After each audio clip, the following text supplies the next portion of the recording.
इस कोर्स को करने का मतलब है कि पीटी के स्तर पर अब दिक्कत न रहे आपको चीज़ों को समझने में, कंसेप्चुअल क्लैरिटी के अंतर्गत, क्वेश्चंस को हैंडल करने में, टॉपिक्स के अंतर्गत कोई चीज़ें। तो मूल उद्देश्य, लक्ष्य जो सिविल सर्विसेज में प्रारंभिक परीक्षा के अंतर्गत प्रश्नों को हल करने से है। प्रश्नों को हल करने से पहले टॉपिक्स पर पकड़ होनी चाहिए, और टॉपिक्स पर पकड़ के लिए पहली आवश्यकता है कि आप बार बार चीज़ों को पढ़ें, रिवाइज करें। एक बार सुन लिया आपने, देख लिया, तो प्रश्न शुरू किया जाए चीज़ों को। तैयार है ना एकदम? देखिए, 1936 में लखनऊ में अखिल भारतीय किसान सभा का प्रथम अध्यक्ष किसे चुना गया?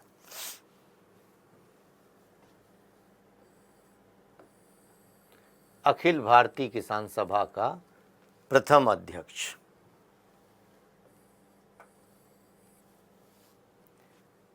एन.जी. रंगा, ए.एम.एस. नंबूद्रिपाद, स्वामी सहजानंद सरस्वती और आचार्य नरेंद्र देव।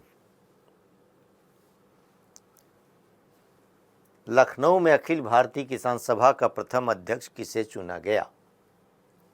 तो उत्तर होगा स्वामी सहजानंद सरस्वती, सी। एन.जी. रंगा महासचिव के रूप में कार्य कर रहे थे, और ये अखिल भारतीय किसान सभा के द्वारा ही जो है वह किसान घोषणा पत्र जारी होता है। तो यहाँ पर ध्यान रखना है कि लखनऊ, अब इसी से पीटी के अन्य प्रश्न भी बनते हैं कि अखिल भारतीय किसान सभा का प्रथम अधिवेशन कहाँ हुआ? लखनऊ में।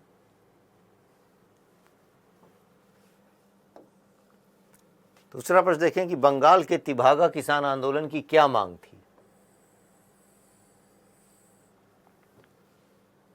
तिभागा आंदोलन बंगाल के अंतर्गत 1946 में, जिसके नेतृत्वकर्ता के रूप में कंपाराम सिंह,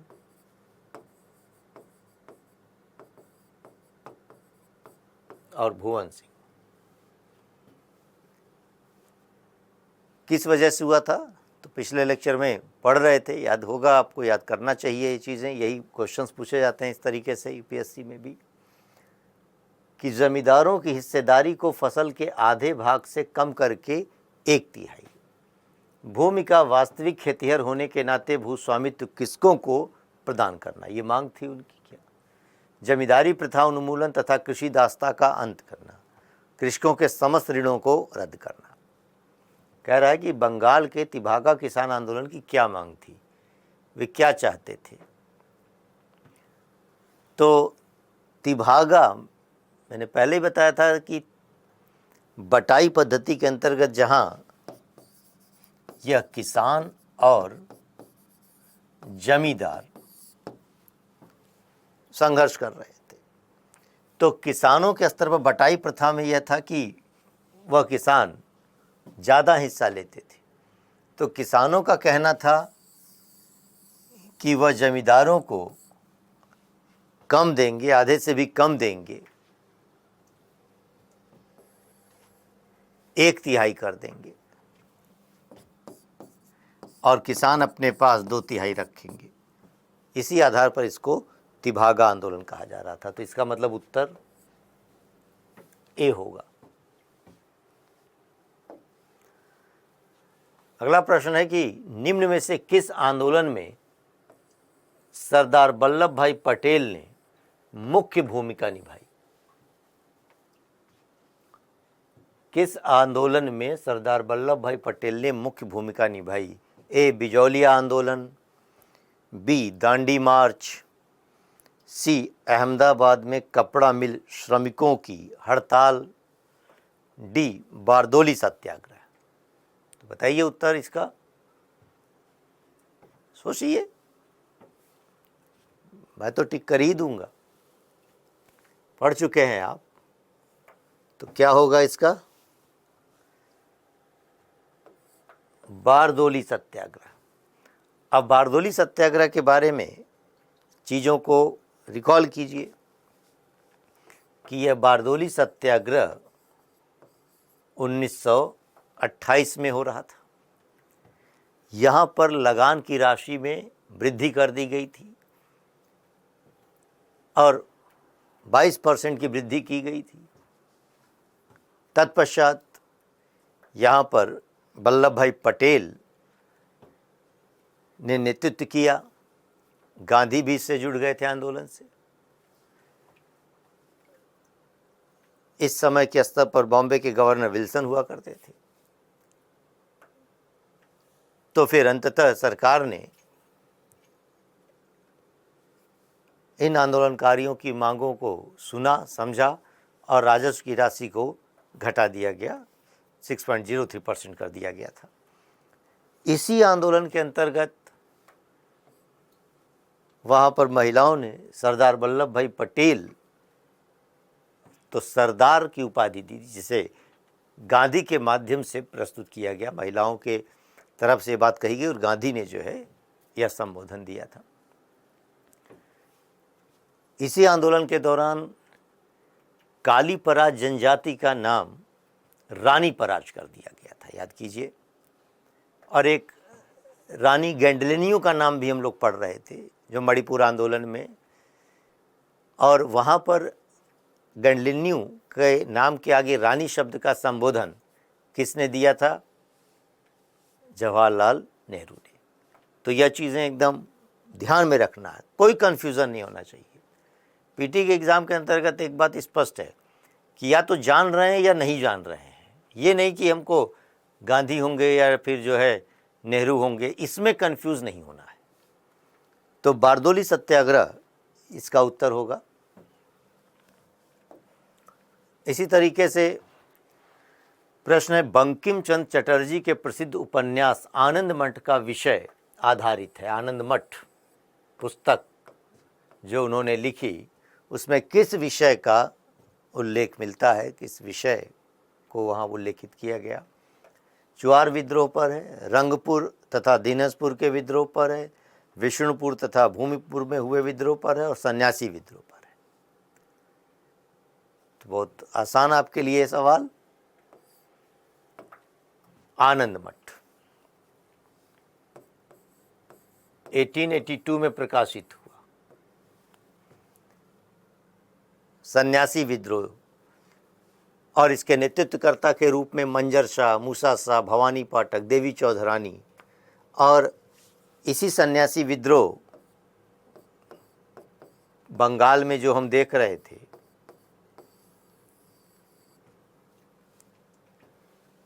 तो ऐसे में ध्यान रखना है कि ये ग्रंथ किसने लिखा। कभी कभी प्रकाशन के साथ जो है इस वर्ष के साथ क्रम लगाने को आ सकता है, किस विद्रोह से। तो सबसे सर्वाधिक उल्लेखनीय चीज़ है कि यह बंकिम चंद्र चटर्जी के आनंद मठ के अंतर्गत सन्यासी विद्रोह का उल्लेख मिलता है। इसी तरह मानव बलि प्रथा का निषेध करने के कारण अंग्रेजों के विरुद्ध विद्रोह करने वाली जनजाति का नाम, यानी किस जनजाति ने नर बलि प्रथा के विरुद्ध कानून बनाए जाने पर अंग्रेजों के खिलाफ विद्रोह किया? कुकी, खोंड, उराव, नैकदा। ध्यान कीजिए, कल पढ़ रहे थे जनजाति विद्रोहों के कारणों में हम बात कर रहे थे कि जो ब्रिटिश ने सामाजिक धार्मिक सुधार कानून बनाना शुरू किया, उससे भी जनजातियों के जीवन में हस्तक्षेप हुआ। और नरबली कानून जब उन्होंने बनाया तो एक सर्वाधिक रूप से जो है असंतुष्ट होने वाली जनजाति खोंड जनजाति थी, और ये उसी बंगाल के क्षेत्रों से लेकर तमिलनाडु तक में विधायक चक्र बिसोई के नेतृत्व में यह विद्रोह हुआ। तो खोंड जनजाति ने नरबली का निषेध करने के कारण अंग्रेजों के विरुद्ध विद्रोह किया था। संथाल विद्रोह का नेतृत्व किसने किया?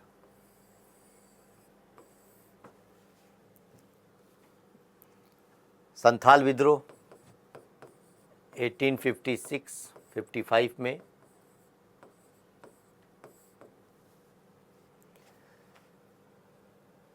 संथाल विद्रोह के नेतृत्वकर्ता सिद्धू, कान्हू, चांद, भैरव, फूलो, झानो, ये लोग थे मुख्य रूप से।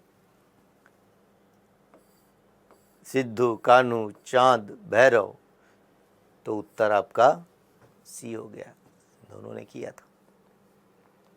संथाल विद्रोह के साथ ही उसी समय के अंतर्गत ये बात पढ़ रहे थे कि सरकार ने फिर वहाँ पर एक संथाल परगना का निर्माण किया, जहाँ पर ब्रिटिश नियम कानून प्रायः ढीले रखे गए थे, शिथिल थे।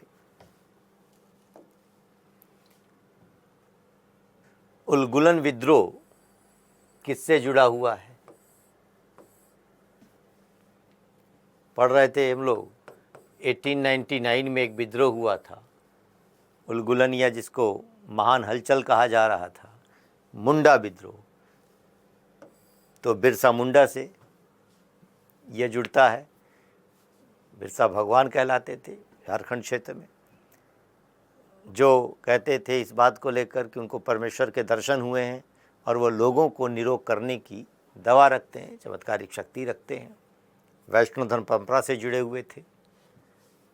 तो इसका उत्तर डी हो जाएगा आपका।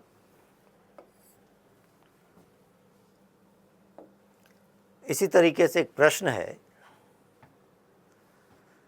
प्रश्न देखकर लंबा चौड़ा घबराइए मत, पढ़ना होगा धीरे धीरे, आराम से पढ़िए। कि भारत में 19वीं शताब्दी के जनजाति विद्रोह के लिए निम्नलिखित में से कौन से तत्व ने साझा कारण मुहैया कराया? एक कॉमन फैक्टर है जनजाति विद्रोह के लिए। कौन से तत्व ने? चारों तत्वों को पढ़ना है, समझना है। लिखा है, भू राजस्व की नई प्रणाली का लागू होना, जनजाति उत्पादों पर कर का लगाया जाना। यानी जो तमाम जनजाति विद्रोह हुए, उन सभी विद्रोहों का कोई एक साझा कारण क्या है, जो कॉमन फैक्टर है? जनजाति क्षेत्रों में विदेशी धर्म प्रचारकों का प्रभाव, यानी ईसाई धर्म। जनजाति क्षेत्रों में बिचौलियों के रूप में बड़ी संख्या में महाजनों, व्यापारियों और लगान के ठेकेदारों का बढ़ना। जनजातीय समुदायों की प्राचीन भूमि संबंधी व्यवस्था का संपूर्ण विदारण, उसकी समाप्ति।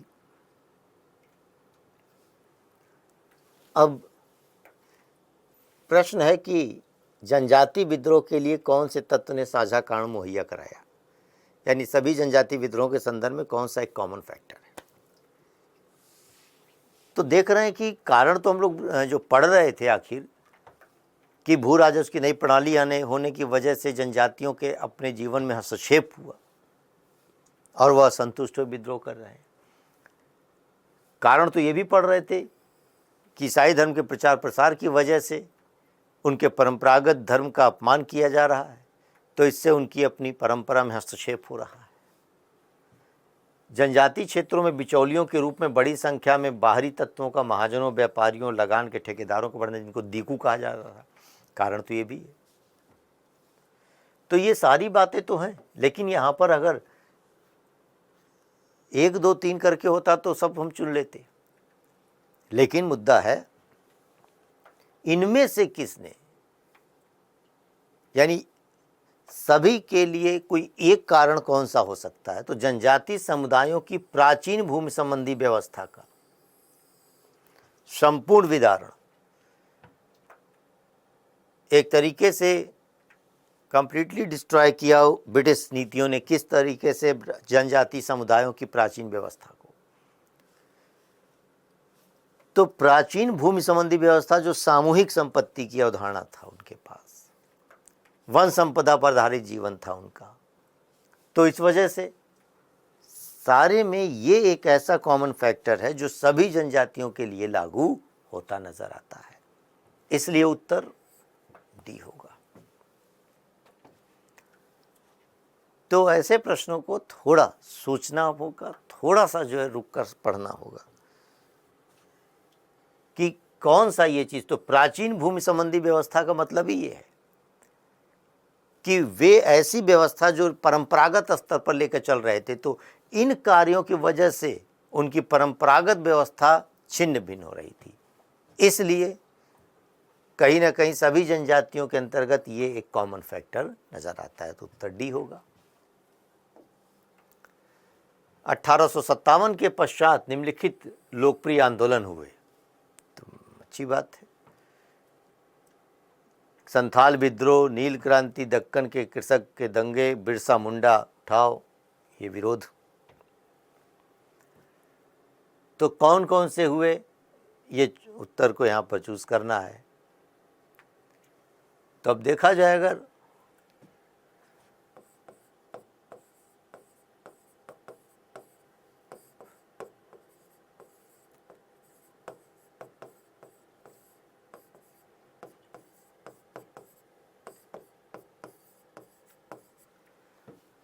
कि 1857 के विद्रोह के पश्चात, तो संथाल विद्रोह 1855-56 में, नील क्रांति जिसे नील विद्रोह कह रहे हैं 1859-60 में, दक्कन कृषक के दंगे 1875 में, बिरसा मुंडा महान उल्गन विद्रोह 1899 में।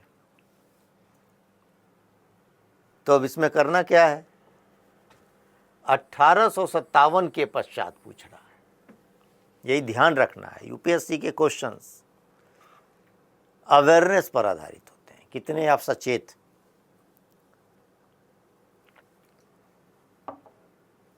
तो ये सब 1857 के बाद आ रहा है, इसलिए उत्तर 2, 3, 4 होना चाहिए, बी होगा।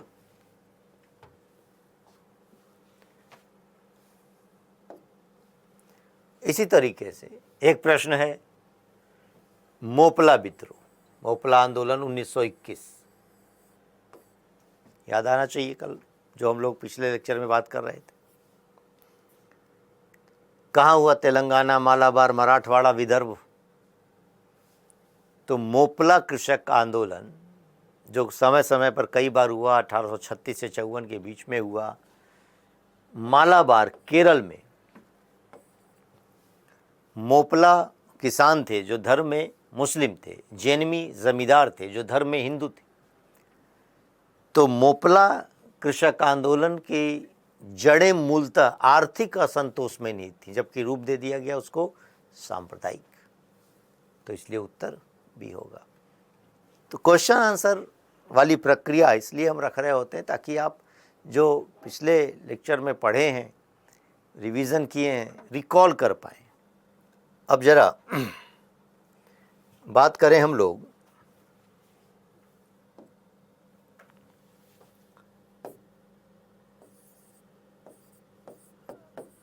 1857 का विद्रोह। पिछले लेक्चर में पढ़ रहे थे कि भारतीय प्रतिक्रिया, तो अब इसी भारतीय प्रतिक्रिया के अंतर्गत यहाँ पर हम लोग किसान विद्रोह पढ़े, जनजाति विद्रोह पढ़े, और अब 1857 का विद्रोह। तो यह चीज़ है कि पहले जरा इसके अंतर्गत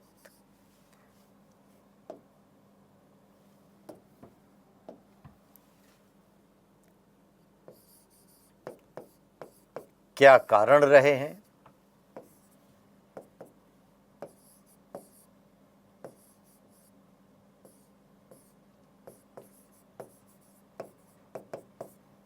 नेतृत्वकर्ता,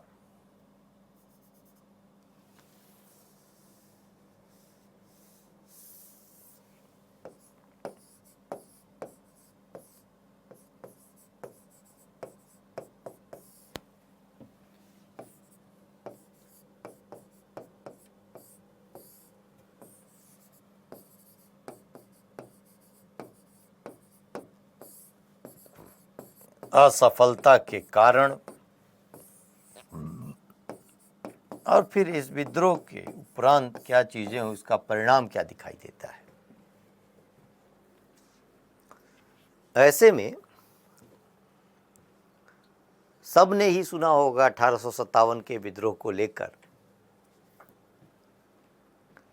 पर्याप्त जानकारी रहती रही है, बचपन से सुनते आ रहे हैं। 1857 का विद्रोह, रानी लक्ष्मीबाई का नाम लिया,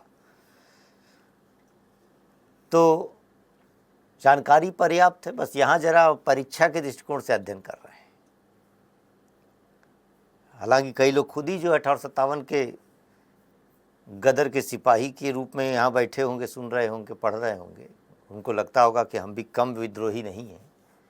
लेकिन यह विद्रोही प्रकृति यहाँ पर नहीं दिखलानी है, अध्ययन कर रहे हैं तो 1857 के विद्रोहियों के संदर्भ में नहीं, 1857 के विद्रोह के संदर्भ में बातें करनी है कि क्या कारण थे आखिर।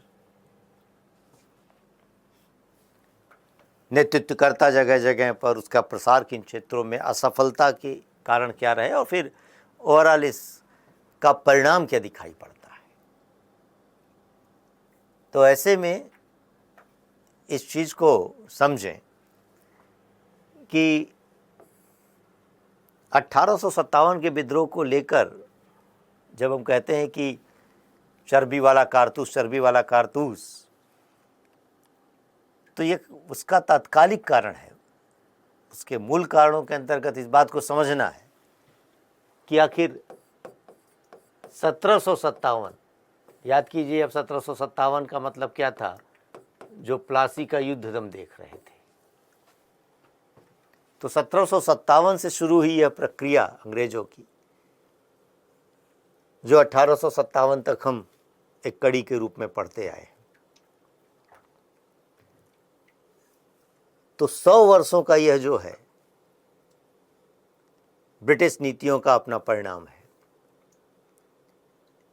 इसका मतलब ये नहीं कि 100 वर्ष पूरे होने के उपलक्ष्य में जो है भारतीयों ने विद्रोह कर दिया। दरअसल इत्तेफाक की बात है कि 100 वर्ष हो रहे हैं, लेकिन इन 100 वर्षों में ब्रिटिश की आर्थिक, सामाजिक, सांस्कृतिक नीतियों ने जो है भारत के विभिन्न वर्गों को असंतुष्ट कर दिया।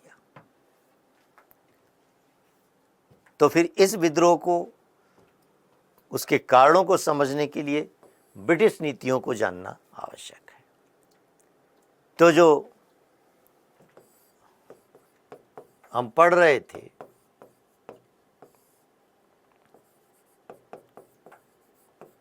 ब्रिटिश आर्थिक नीति,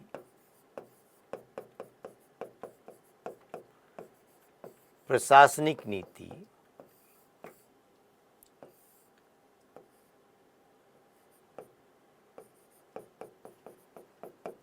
सामाजिक सांस्कृतिक,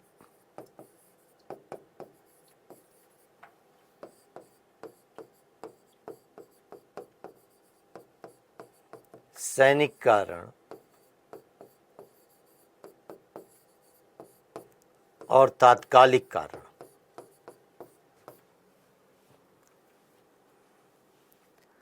ऐसे में जो ब्रिटिश नीतियां थीं, उसके चलते भू राजस्व की अधिकतम मार, बिचौलियों का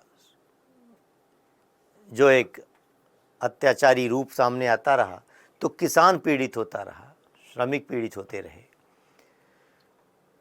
वह शिल्पकार पीड़ित होते रहे, तो असंतोष उनके अंदर संचित होता रहा था।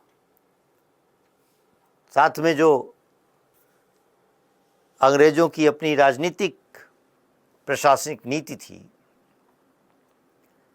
विलय विस्तार की नीति थी, कि वे लगातार जो है विस्तार कर रहे हैं, राज्यों को हड़प रहे हैं, कुशासन के आरोप में, युद्ध के माध्यम से,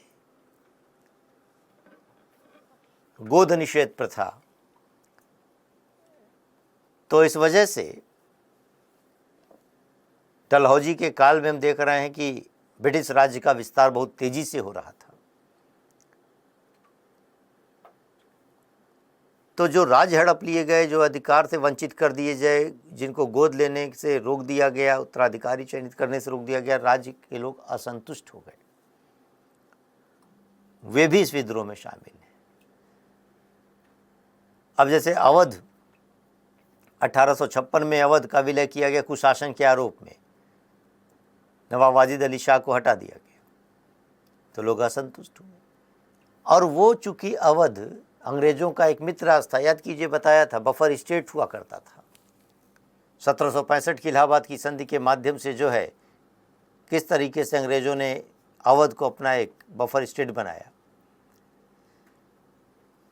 तो अवध के लोग ब्रिटिश राज्य के अंतर्गत बड़ी संख्या में सेना में शामिल होते थे,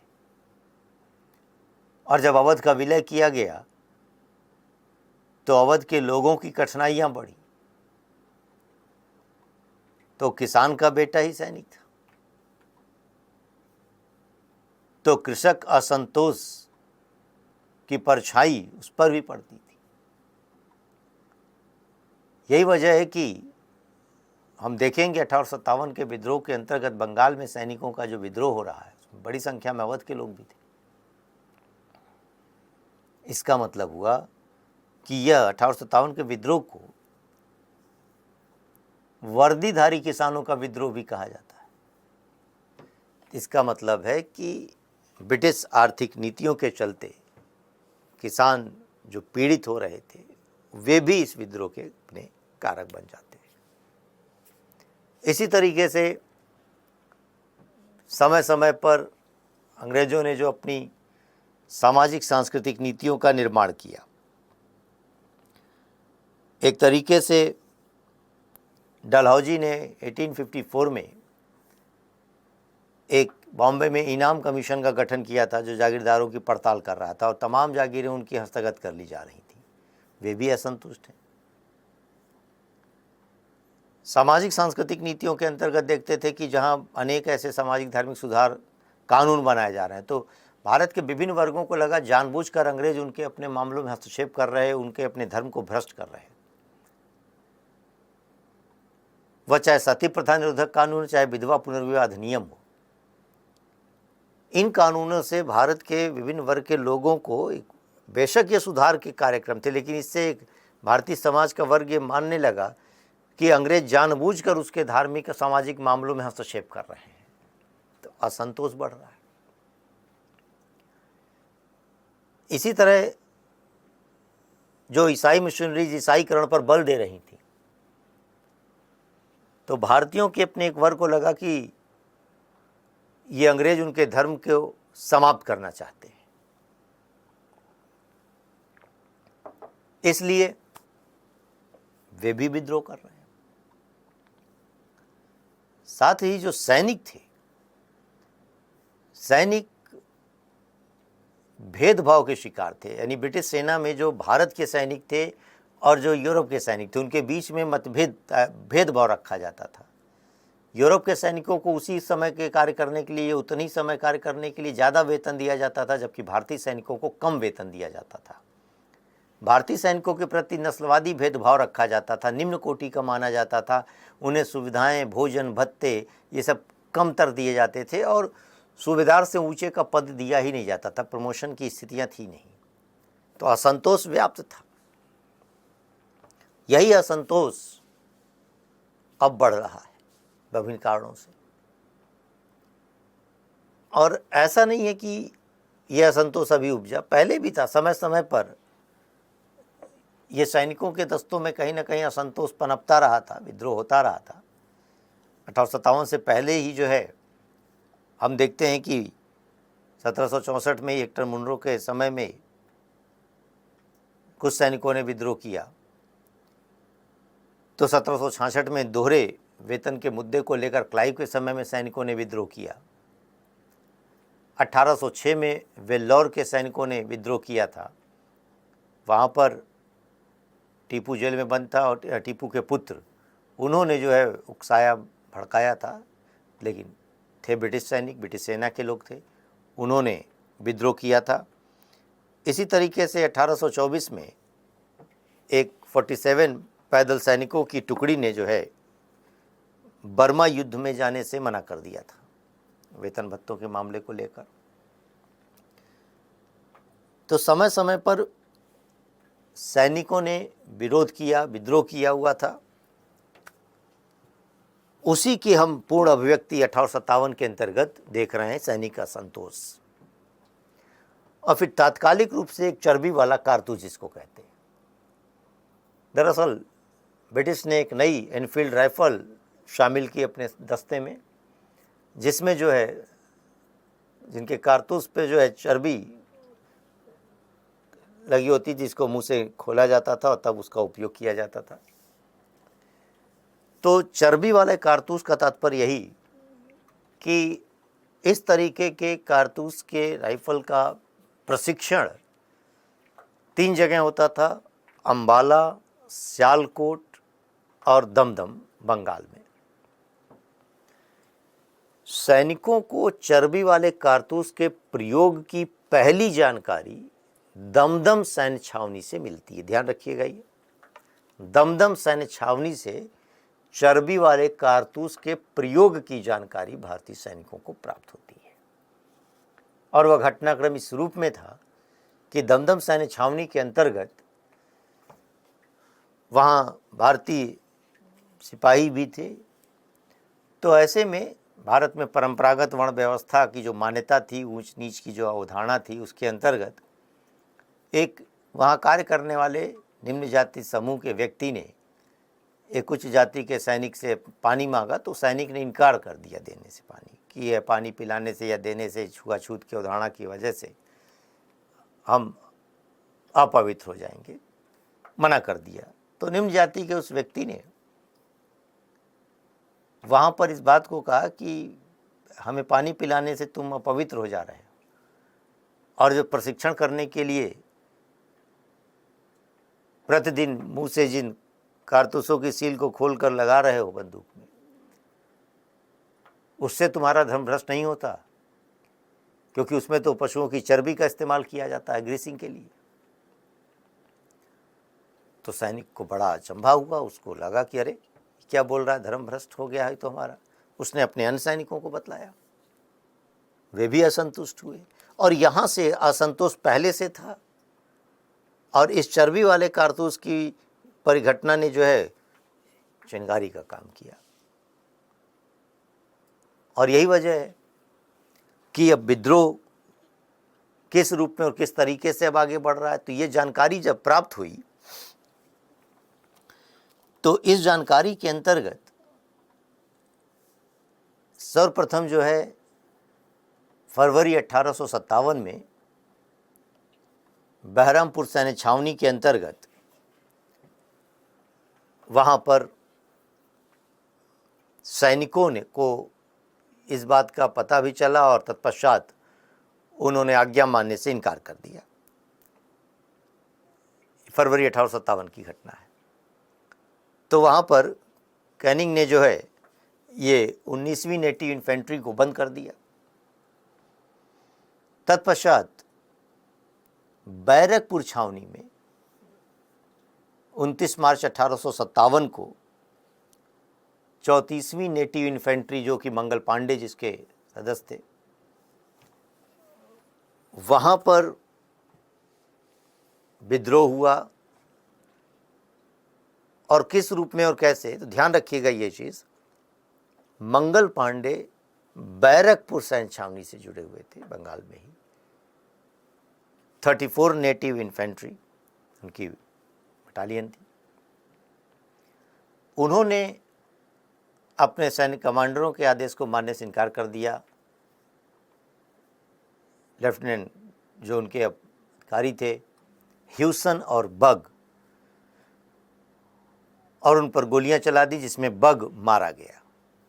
और तत्पश्चात मंगल पांडे को पकड़ लिया गया और उन्हें फांसी दे दी गई। तो कभी कभी ये कन्फ्यूज़न होता है कि बहरामपुर था या बैरकपुर सैन्य छावनी थी। तो ध्यान रखना है कि मंगल पांडे बैरकपुर सैन्य छावनी से संबंधित थे। अब विद्रोह का धीरे धीरे प्रसार हो रहा है। वहाँ से सूचना भारत के विभिन्न सैन्य प्रतिष्ठानों पर पहुँचती है। तो मई में मेरठ में, जो बंगाल तोपखाने का प्रधान केंद्र था, वहाँ पर एक 3rd नेटिव कैवेलरी घुड़सवार सेना ने जो है अपने सैनिक कमांडर का आदेश मानने से इनकार कर दिया। वहाँ 90 सैनिक थे और उन्होंने इनका प्रयोग करने से इनकार किया। 85 सैनिकों को बर्खास्त कर दिया गया और तत्पश्चात ये घटनाएं धीरे धीरे वहाँ से बढ़ रही है। तो मेरठ से विधिवत विद्रोह की शुरुआत हो गई। दिल्ली निकट था, तो फिर 11 मई को विद्रोही दिल्ली पहुँचे। 12 मई को उन्होंने दिल्ली पर अधिकार किया और यहाँ पर लाल किले में मौजूद बहादुर शाह जफ़र, जो भारत के अंतर्गत कहा जाता है अंतिम मुगल सम्राट, उसको अपना नेता घोषित किया। दिल्ली की अपनी सुरक्षा के लिए जनरल विलोग भी अधिकृत थे। उनको विद्रोहियों ने पराजित किया, एक तरीके से उनको भगाया, दिल्ली पर नियंत्रण किया। अब दिल्ली के आसपास के क्षेत्रों से भी सैनिक समूह आने लगे। ऐसे में यही नेतृत्वकर्ता की अब बातें शुरू होती हैं यहाँ पर कि दिल्ली के अंतर्गत बरेली से लाए हुए सैनिकों के रूप में खान बहादुर खान या सिकंदर खान हुआ करते थे, वह नेतृत्वकर्ता थे।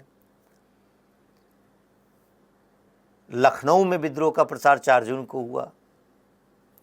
वहाँ बेगम हजरत महल, यानी जिस तरीके से अंग्रेज़ों ने अवध के ऊपर नियंत्रण किया था, तो बेगम हजरत महल असंतुष्ट थी। उन्होंने बेजिस कादिर को नवाब घोषित कर दिया था।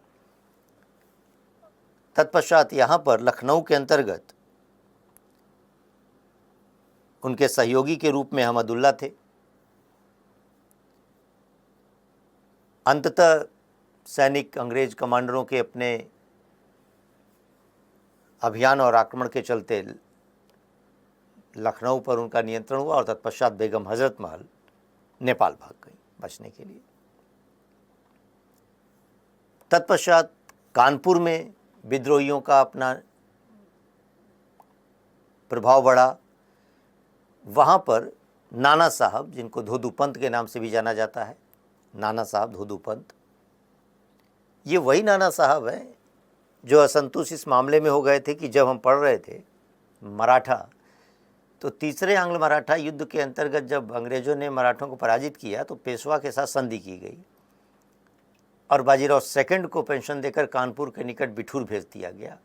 उन्हीं के दत्तक पुत्र के रूप में नाना साहब मौजूद थे और पेंशन के मामले को लेकर असंतुष्ट थे, जिनको धोदू पंत के नाम से भी जाना जाता है। तो नाना साहब ने वहाँ विद्रोह किया और तत्पश्चात वहाँ पर नाना साहब ने अंग्रेज़ सैनिकों को सुरक्षित निकल जाने का वादा किया, लेकिन अचानक हमला बोलकर उनको मौत के घाट उतार दिया। सती चौरा घाट की ये घटना कहलाती है, जो 1857 के विद्रोह के संदर्भ में जुड़ती है। साथ ही जब विद्रोहियों ने ऐसे कार्य किए तो वहाँ पर अंग्रेज़ सैनिक कमांडर एकत्रित हुए और कानपुर पर भी उन्होंने नियंत्रण स्थापित किया, तो नाना साहब भी नेपाल भाग गए। तो ध्यान रखना है, बेगम हजरत महल भी नेपाल चली गई, नाना साहब भी नेपाल भाग गए। झांसी के अंतर्गत रानी लक्ष्मीबाई मौजूद थी और यहाँ ग्वालियर के क्षेत्र के अंतर्गत से आए हुए तात्या तोपे उनका सहयोग कर रहे थे। जनरल हुरोज, जो कि ब्रिटिश सेना का नेतृत्व कर रहे थे, और उन्होंने घेरा। रानी लक्ष्मीबाई उस संघर्ष में मारी गई तथा तात्या टोपे भी गिरफ्तार हो गए और उनको फांसी भी दे दी गई। तो झांसी के अंतर्गत भी विद्रोह हुआ। साथ ही अलग अलग क्षेत्रों में अलग अलग, जैसे बिहार के आरा क्षेत्र में कुंवर सिंह थे, उत्तर प्रदेश के तमाम क्षेत्रों के अंतर्गत जैसे मथुरा में देवी सिंह, मेरठ में कदम सिंह, गोरखपुर में गदाधर सिंह, इलाहाबाद में लियाकत अली, इन नेतृत्वकर्ता के रूप में जाने जाते हैं। देखते हैं कि राजस्थान के अंतर्गत ठाकुर सिंह मौजूद थे। अलग अलग क्षेत्रों में इस रूप में नेतृत्वकर्ता दिखाई पड़ते हैं। अब ये विद्रोह मूलतः उत्तर भारत तक केंद्रित रहा, दक्षिण भारत में इसका उतना प्रचार प्रसार नहीं हुआ। ये भी कारण समझ पाते हैं कि उत्तर भारत के अंतर्गत डलहौजी का काल जो था उत्तर भारत के अंतर्गत क्षेत्रीय विस्तार का काल था, और ऐसे क्षेत्र में कहीं ना कहीं हड़प नीति के चलते, गोत्र निषेध प्रथा के चलते भारतीय राज्य के लोग असंतुष्ट थे।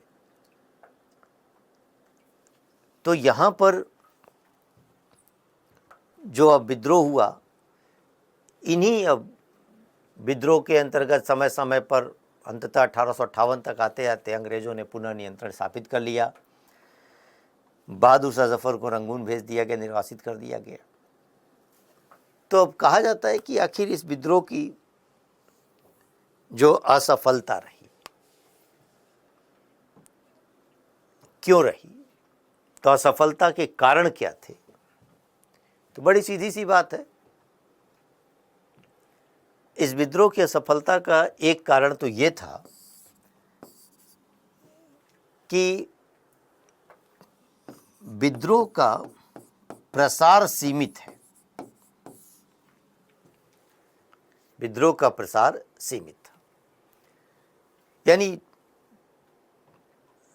उत्तर भारत के क्षेत्रों तक प्रायः केंद्रित है, दक्षिण भारत में बहुत छिटपिट स्तर पर था। तो ब्रिटिश को आसानी हुई दबाने में। दूसरी चीज यह भी है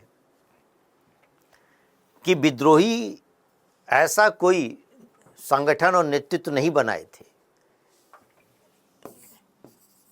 तो असंगठित था।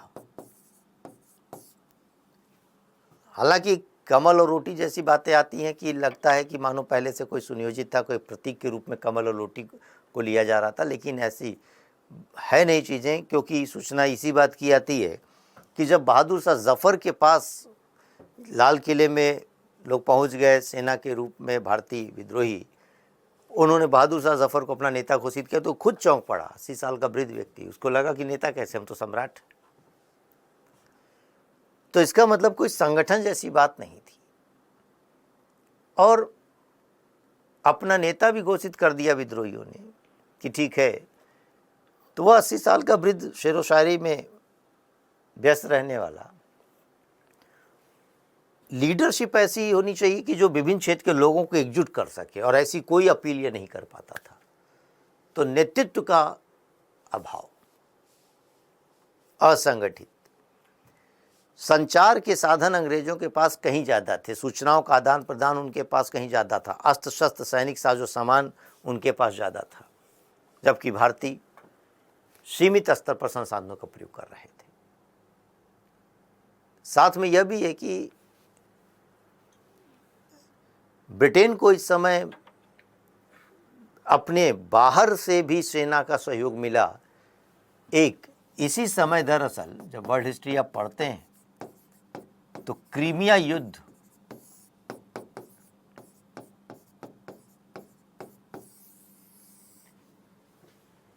क्रीमिया युद्ध के समय में अंतर्राष्ट्रीय परिघटना के अंतर्गत पढ़ रहे हैं, ऑटोमन साम्राज्य के मामले को लेकर युद्ध होता, तो यहाँ पर जो रूस और तुर्की के विरुद्ध युद्ध चल रहा था और तुर्की की सेना का साथ देने के लिए ब्रिटिश सैनिक गए हुए थे, तो विजयी हो गया था यह पक्ष, और यहाँ से विजयी ब्रिटिश सेना वापस लौट रही थी, तो बुला लिया गया भारत के क्षेत्रों पर दमन करने के लिए।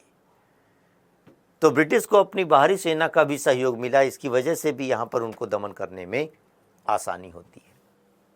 साथ में भारत के अंतर्गत अंधविश्वास जो मौजूद था कि कहीं तारा टूट रहा है, लोगों को लग रहा है अब सब खत्म हो जाएगा, तो अंधविश्वास ने भी जो है उन्हें कमज़ोर बना दिया। कुल मिलाकर 1 वर्ष के भीतर ही जो है विद्रोहियों का दमन हो गया। अब यहाँ पर यह बात आती है कि यह विद्रोह का दमन हो गया, तो फिर इस विद्रोह का परिणाम क्या रहा? अगर देखा जाए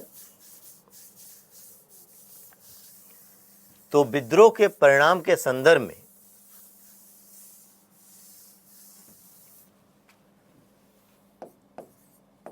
1857 के विद्रोह का परिणाम। तो यह चीज़ है कि यहाँ इस परिणाम को हम एक तरफ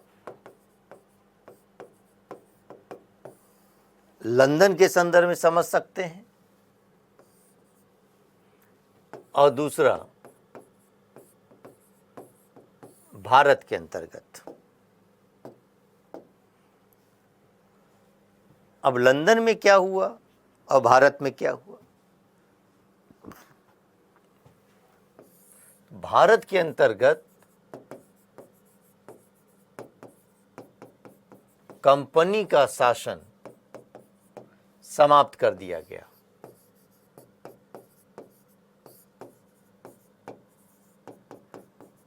और क्राउन का शासन स्थापित हुआ।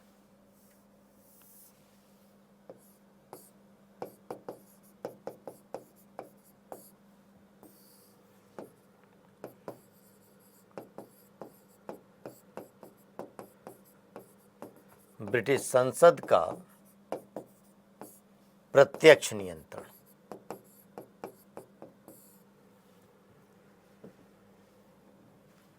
समझते हैं यह चीज?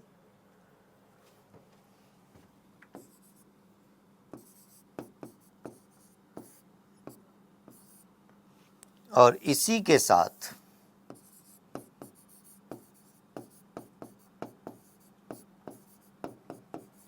भारत में ब्रिटिश के द्वैध शासन का अंत हो गया। जो ब्रिटिश के द्वैध शासन का अंत हुआ, इसका क्या मतलब है? अब समझ पाइए। ये चीज़ें कुछ संवैधानिक विकास के अंतर्गत हम समझेंगे कि दरअसल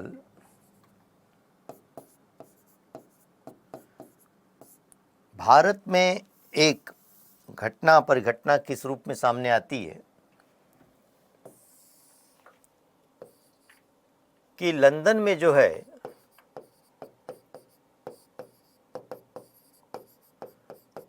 पिट्स इंडिया एक्ट 1784 से जो है एक बोर्ड ऑफ कंट्रोल, नियंत्रण बोर्ड का गठन हुआ था लंदन में।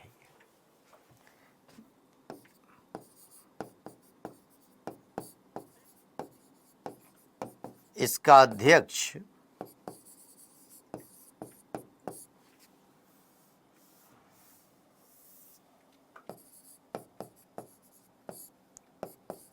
ब्रिटिश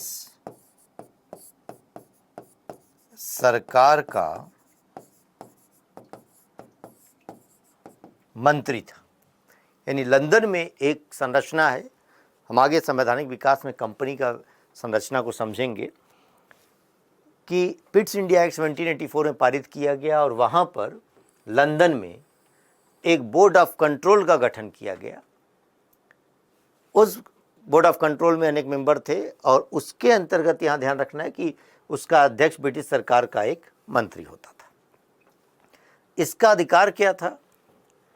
इसका अधिकार यह था कि भारत के अंतर्गत भारत में एक तरफ ब्रिटिश कंपनी का शासन था तो दूसरी तरफ सरकार का। किस रूप में? कंपनी के अधिकारी यहाँ पर जिसे हम गवर्नर जनरल कह रहे थे वो है, लेकिन कंपनी जो कार्य करेगी, गवर्नर जनरल के अपने सारे क्रियाकलापों को इस बोर्ड ऑफ कंट्रोल से अनुमति लेनी पड़ती थी।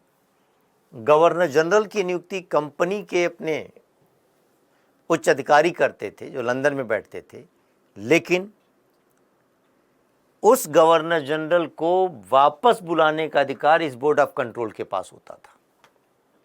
अर्थात भारत में कंपनी का एक अधिकारी गवर्नर जनरल के नाम से जाना जाता था, जो सर्वोच्च था। दूसरी बात यह कि सरकार कैसे अप्रत्यक्ष रूप से यहां रेगुलेट करती थी। बोर्ड ऑफ कंट्रोल का अध्यक्ष उस गवर्नर जनरल को वापस बुला सकता था।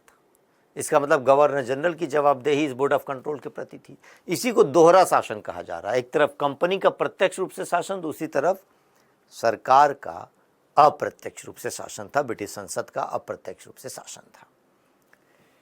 तो अब 1857 के विद्रोह के पश्चात 1858 में महारानी की घोषणा आती है, अधिनियम पारित होता है, जिसके अंतर्गत अब ये कंपनी का शासन समाप्त कर दिया गया। अब कंपनी का शासन समाप्त हो गया, संसद का प्रत्यक्ष रूप से शासन हो गया, जो अभी तक अप्रत्यक्ष था। तो इसी को कहा जा रहा है द्वैत शासन की समाप्ति हो गई, यानी दोहरा शासन समाप्त हो गया। दूसरी बात कि यहां पर अब एक तरफ कंपनी का शासन समाप्त होकर क्राउन का शासन स्थापित हुआ,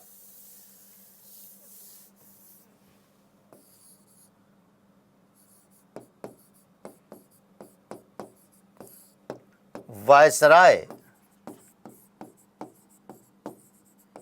की नियुक्ति हुई, यानी गवर्नर जनरल पदनाम समाप्त करके अब उसको वायसराय कहा जाने लगा, ब्रिटिश सरकार का सीधा प्रतिनिधि।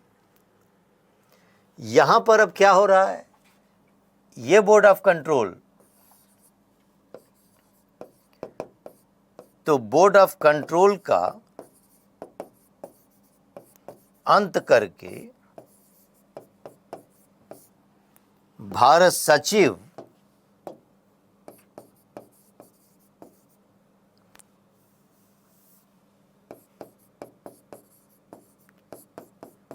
एवं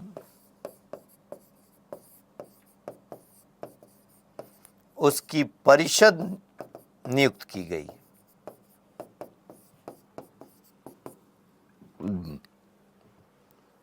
मतलब समझे, जब कंपनी का शासन समाप्त हो गया तो कंपनी पर नियंत्रण करने के लिए बोर्ड ऑफ कंट्रोल की अब कोई ज़रूरत नहीं रही। जब बोर्ड ऑफ कंट्रोल की ज़रूरत नहीं रही तो बोर्ड ऑफ कंट्रोल का अंत कर दिया गया और उसकी जगह पर एक भारत सचिव पद नाम का क्रिएट किया गया। ये भारत सचिव भी कोई और नहीं होता था, इस भारत सचिव का मतलब था ब्रिटिश सरकार का मंत्री। तो नाम मात्र का है, लेकिन है तो पीटी के क्वेश्चंस बनते हैं। किस अधिनियम के अंतर्गत बोर्ड ऑफ कंट्रोल का अंत कर दिया गया, तो 1858 के अधिनियम से। और भारत सचिव, और यहीं से अब जो पढ़ रहे थे हम लोग धन की निकासी में होम चार्जेस, तो 1858 के पश्चात लंदन में मौजूद सरकार गृह सरकार के नाम से जानी जा रही है। तो ये परिवर्तन लंदन में भी हो रहा है और भारत में भी हो रहा है। साथ ही भारत के अंतर्गत अब सरकार ने क्या किया,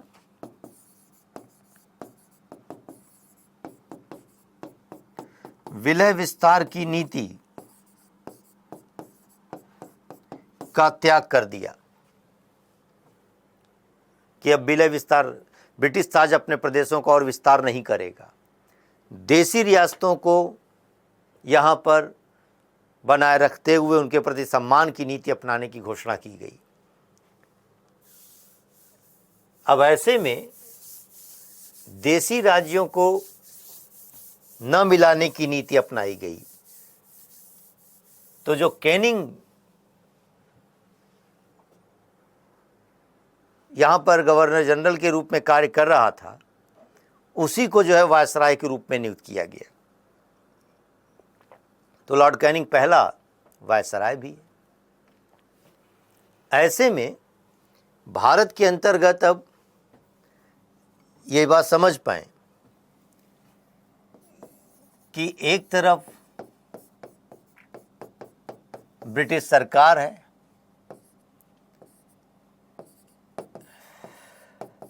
एक तरफ देसी रियासत है और भारतीय जनता।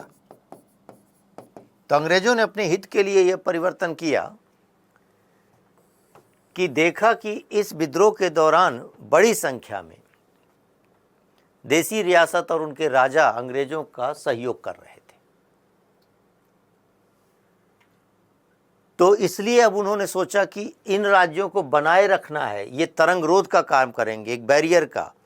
भारतीय जनता, अब जैसे पूरे भारत के अंतर्गत अगर उनका नियंत्रण हो जाता तो एक साथ अगर सभी क्षेत्रों में विद्रोह होने लगता तो समस्या थी अंग्रेजों को। तो ये तमाम देसी राज्य इस तरीके से जो मौजूद थे, इन राज्यों में से वहाँ के राजाओं की तरफ से सहयोग मिलने लगा, तो अंग्रेजों को विद्रोह दबाने में आसानी भी हुई थी। इसलिए उन्होंने समझा कि देसी रियासत और राज्यों को बनाए और बचाए रखना होगा। इसलिए कहा गया कि ब्रिटिश ताज अपने प्रदेशों का और विस्तार नहीं करेगा और हम देसी रियासतों के साथ सम्मान की नीति बनाएंगे। और तत्पश्चात 1870 ईस्वी में लॉर्ड मेयो ने कहा कि यदि हम आपको राज्य का अधिकार देते हैं तो आपसे अपेक्षा करते हैं कि आप अपनी जनता का कल्याण करेंगे। यानी कहीं ना कहीं सर्वोच्च सत्ता अभी भी है, रियासत के लोग उनको, अंग्रेजों को सर्वोच्च मानते रहेंगे, लेकिन राज्यों को बनाए और बचाए रखा गया। यही देसी रियासतें स्वतंत्रता के समय के भारत के अंतर्गत मौजूद थी। सरदार पटेल जिनको एकीकृत कर रहे थे। आगे पढ़ेंगे ये बातें। तो यहाँ ध्यान रखना है कि 1858 के नियम के तहत या 1857 के विद्रोह के पश्चात क्या परिवर्तन हुए। तो परिवर्तन ये हुआ कि विलय और विस्तार की नीति का त्याग कर दिया गया और देसी राज्यों को प्रति सम्मान की नीति अपनाने की घोषणा की गई थी। कुल मिलाकर एक तरफ ये परिवर्तन हो रहे हैं और इन्हीं परिवर्तनों के आलोक में हम कुछ बातों को समझ पाएं कि क्या ये परिवर्तन वास्तविक है। तो नाम मात्र के परिवर्तन है, नाम मात्र के, क्योंकि पहले भी कंपनी के माध्यम से अंग्रेजों का शासन था, ब्रिटिश सरकार का शासन है सीधे सीधे। तो परिवर्तन किस बात का? पहले भी शोषित थे, अभी भी शोषित है। यही वजह है कि 1857 के विद्रोह के संदर्भ में जो उन्होंने परिवर्तन किया वह भारतीयों के हित में नहीं है, अपने हित के लिए किया। भारत के अंतर्गत उन्होंने क्या किया? सेना के अंतर्गत परिवर्तन किया। हम सैनिक जब संगठन की बात कर रहे थे तो बताए थे कि वहां पर अब भारतीय और यूरोपीय सैनिकों को जो है बदला जा रहा है इस अनुपात में कि 2:1 का अनुपात रखा जा रहा है, 2 भारतीय और 1 यूरोपीय बंगाल के अंतर्गत। बॉम्बे एवं मद्रास के अंतर्गत यह रेशियो 5:2 का रखा जा रहा था। यानी 1857 के विद्रोह के पश्चात अंग्रेजों के सैन्य संगठन में भी परिवर्तन आता है। यूरोपियों की संख्या को बढ़ाकर उसे संतुलित करने का प्रयास किया गया और सैनिक ऐसा एकजुट न हो सकें तो क्षेत्र और जाति के आधार पर रेजिमेंट का गठन किया जा रहा था। तो अब 1858 के पश्चात यह रेजिमेंट का गठन जाति और क्षेत्र के आधार पर किया जाने लगा। ये परिवर्तन मूल रूप से नजर आते हैं। अब इसी में एक अंतिम बात जो नजर आती है कि 1857 के विद्रोह के स्वरूप को जब हम कहते हैं तो अलग अलग स्तर पर इसके स्वरूप की परिचर्चा की गई।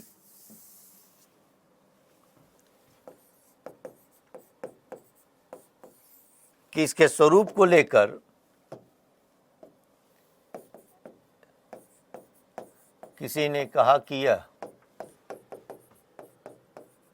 सैनिक स्वरूप है,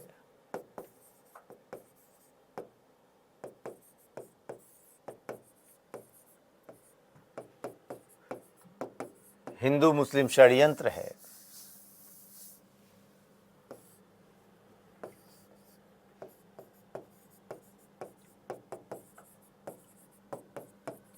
सभ्यता बर्बरता के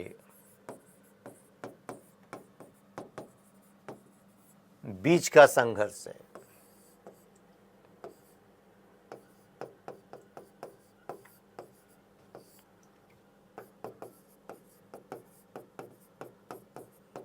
राष्ट्रीय स्वतंत्रता संघर्ष है। समझे ये स्वरूप की बातें। जब विद्रोह हो रहा था तो उस समय ब्रिटेन में पामस्टन प्रधानमंत्री थे, भारत में कैनिंग यहाँ के गवर्नर जनरल के रूप में कार्य कर रहे थे। तो जब विद्रोह हुआ, विद्रोह के पश्चात ब्रिटिश पार्लियामेंट में इस पर विचार होने लगा, डिबेट होने लगा, तो उस समय ब्रिटेन के ही एक विपक्ष की नेता डिज़रायली थे। उन्होंने सरकार पर ही अपना यह आरोप लगाया, एक तरीके से प्रश्न किया कि कहीं भारत में जो है हम राष्ट्रीय विद्रोह का सामना तो नहीं कर रहे हैं। तो पहले ब्रिटिश अधिकारी के रूप में या पहला अंग्रेज जिसने कि इस 1857 के विद्रोह के संदर्भ में उसे राष्ट्रीय स्वतंत्रता संघर्ष की कोटि में रखा था। तत्पश्चात इस पर अब विचार होने लगा, अंग्रेजों की तरफ से कहा गया कि नहीं, ये राष्ट्रीय विद्रोह नहीं है बल्कि एक सैनिक विद्रोह है। तो लॉरेंस, जॉन सीले, अनेक ऐसे इतिहासकारों ने कहा कि यह सैनिक विद्रोह है। सैनिक विद्रोह का तात्पर्य यह बताने का उद्देश्य था कि नहीं, पूरे राष्ट्र के लोग उसमें शामिल नहीं थे, बल्कि भारत के अंतर्गत एक छोटा सा वर्ग सैनिकों का इसमें शामिल था। सैनिकों को कुछ असुविधाएं थी, वही वेतन, भोजन भत्ते आदि की, तो अब वह दूर कर लिया जाएगा। यानी मूल कारण प्रशासन के अंतर्गत कुछ समस्याएं थीं, उसको हम दूर कर लेंगे। कि एक छोटा सा वर्ग सैनिकों का था, इसलिए घबराने की बात नहीं है। अंग्रेज ऐसा दिखलाकर यह साबित करना चाह रहे थे कि समस्या गंभीर नहीं है, तो इसको सैनिक विद्रोह कहा गया। हम देखते हैं कि सैयद अहमद खान एक पुस्तक लिखी, असबाब बगावते हिंद, जिसमें उन्होंने इसे सैनिक विद्रोह के रूप में परिभाषित किया था। लेकिन यह सैनिक विद्रोह कहना ठीक नहीं, क्योंकि इस विद्रोह में केवल सैनिक शामिल नहीं थे, असैनिक भी शामिल थे, वह किसान भी शामिल है, श्रमिक भी शामिल है, वे असंतुष्ट कुछ जमींदार या कुछ जो है राजा भी इसमें शामिल थे। तो इसको सैनिक विद्रोह नहीं कहा जा सकता। इसी तरीके से जो सभ्यता और बर्बरता के बीच का संघर्ष कहा गया कि यह सभ्यता और बर्बरता के बीच का संघर्ष है, एक तरीके से यह नस्लवादी बातें थी। सभ्यता और बर्बरता, अंग्रेज अपने आप को सभ्य कहते थे, बर्बर भारतीयों के लिए कहा जाता था असभ्य। तो ये कहते थे कि अंग्रेज सभ्य बनाना चाहते हैं, जबकि भारतीय असभ्य बने रहना चाहते हैं। तमाम सामाजिक धार्मिक सुधार कानून के बनाए जाने से भारतीय असंतुष्ट हो गए थे, इसलिए यह सभ्यता और बर्बरता के बीच का संघर्ष है, अतार्किक बात है। इसी में लोगों ने कहा कि हिंदू मुस्लिम षड्यंत्र है, एल.आर. रीज ने। इसका तात्पर्य है कि हिंदू और मुसलमान मिलकर जो है ब्रिटिश के खिलाफ एकजुट हो गए। ऐसा कोई षड्यंत्र नहीं था, और न ही जो है अंग्रेजों के विरुद्ध सारे भारतीय हिंदू मुस्लिम सैनिक एक थे, बल्कि अभी भी ब्रिटिश सेना में तमाम हिंदू और मुसलमान सैनिक मौजूद थे। इसलिए इसे कोई हिंदू मुस्लिम षड्यंत्र नहीं कहा जा सकता। राष्ट्रीय स्वतंत्रता संघर्ष को लेकर भी अलग अलग विद्वानों के मत इस रूप में आते हैं कि वी.डी. सावरकर ने 1857 के विद्रोह को लेकर पुस्तक भी लिखी, the first war of independence. तो ऐसे में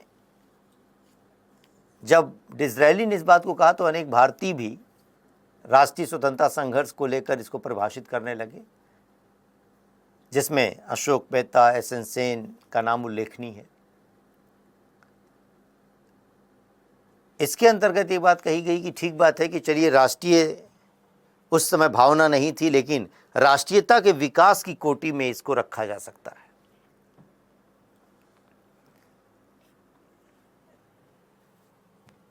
एक पक्ष विपक्ष के अंतर्गत चीज़ें बतलाई जाने लगी कि क्या है राष्ट्रीय स्वतंत्रता संघर्ष था। तो कुछ ने कहा कि राष्ट्रीयता की भावना नहीं तो पूरे भारत में नहीं था, या सभी लोग इसमें शामिल नहीं थे।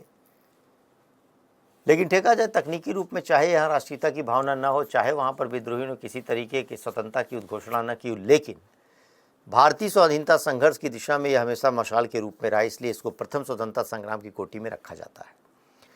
आर.सी. मजूमदार का एक स्टेटमेंट यहाँ पर आता है कि यह न तो प्रथम, न राष्ट्रीय, न स्वतंत्रता संघर्ष था।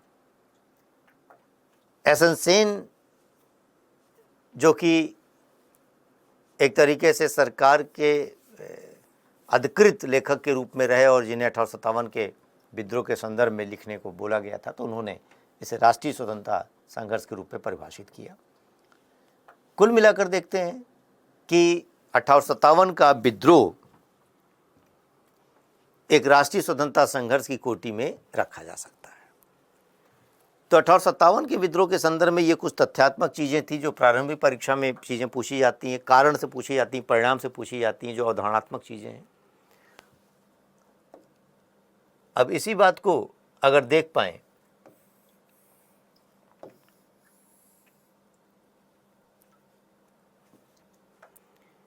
कि 1857 के विद्रोह से पहले के स्तर पर कुछ विद्रोह हुए, जैसा हमने बताया आपको कि हेक्टर मुनरो के समय में, इसी तरह 1766 में क्लाइव के समय में दोहरे भत्ते को लेकर। ये ध्यान रखिएगा, वेल्लोर का विद्रोह 1806 में, सेना में प्रथम धार्मिक विद्रोह। टीपू के पुत्रों को जेल में बंद किया गया था, उन्होंने वहाँ पर सैनिकों को भड़काया, धर्म के आधार पर यह विद्रोह हो रहा था। 1824 में बैरकपुर की 47th रेजिमेंट ने विद्रोह किया था, बर्मा युद्ध में जाने से इनकार करने लगे। असम तोपखाने का विद्रोह, सोलापुर विद्रोह, फिरोजपुर, गोविंदगढ़ का विद्रोह।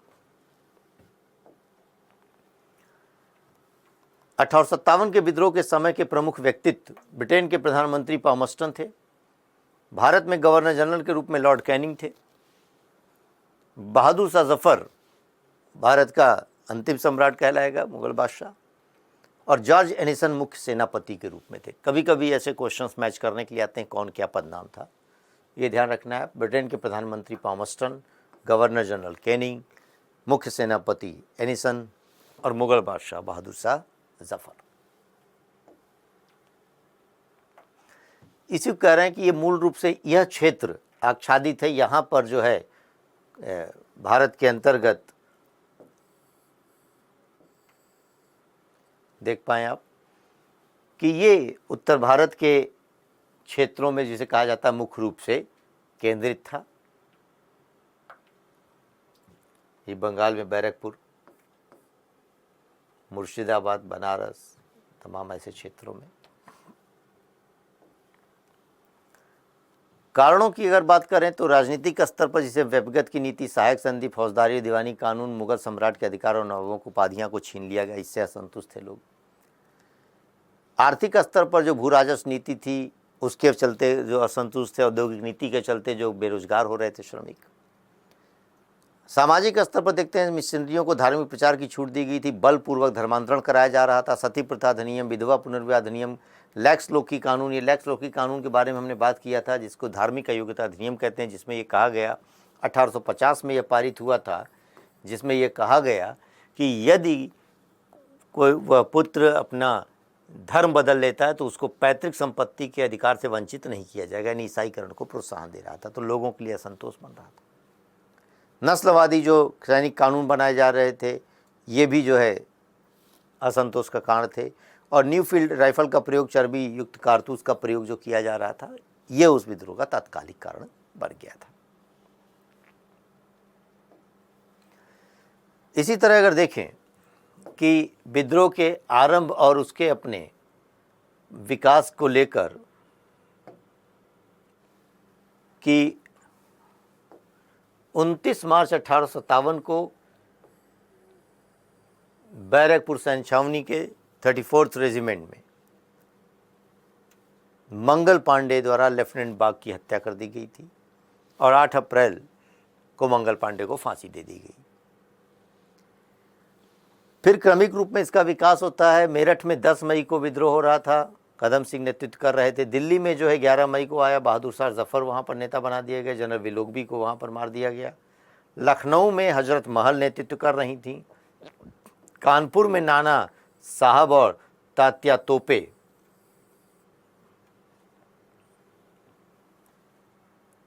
नेतृत्व कर रहे थे, वहाँ पर सहयोगी के रूप में थे। नाना साहब को धोंदू पंत कहा जाता है, उनका निक नेम है।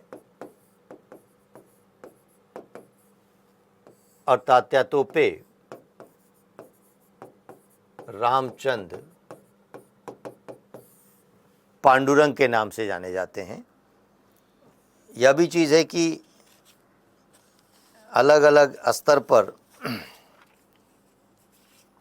जो नामकरण किया जा रहा है उनको अगर देख पाएँ कि कहाँ पर किसका कोई नाम, तो नाना साहब धोदुपंत के नाम से जाने जाते हैं।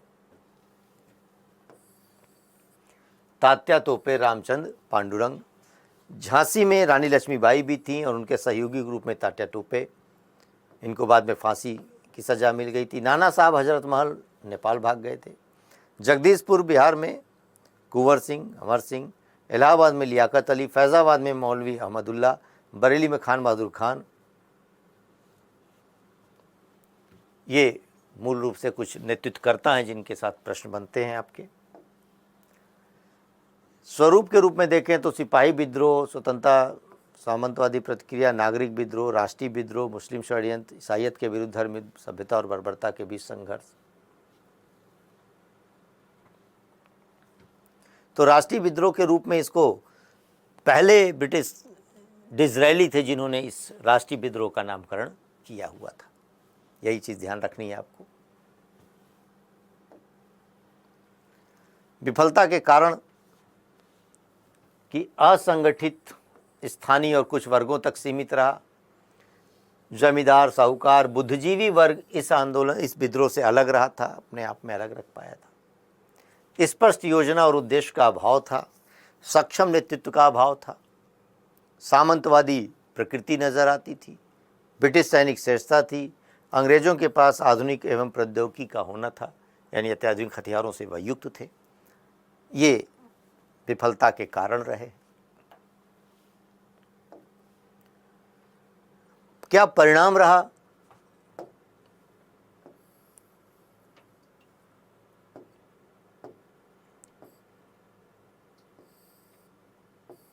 परिणामों को अगर देखें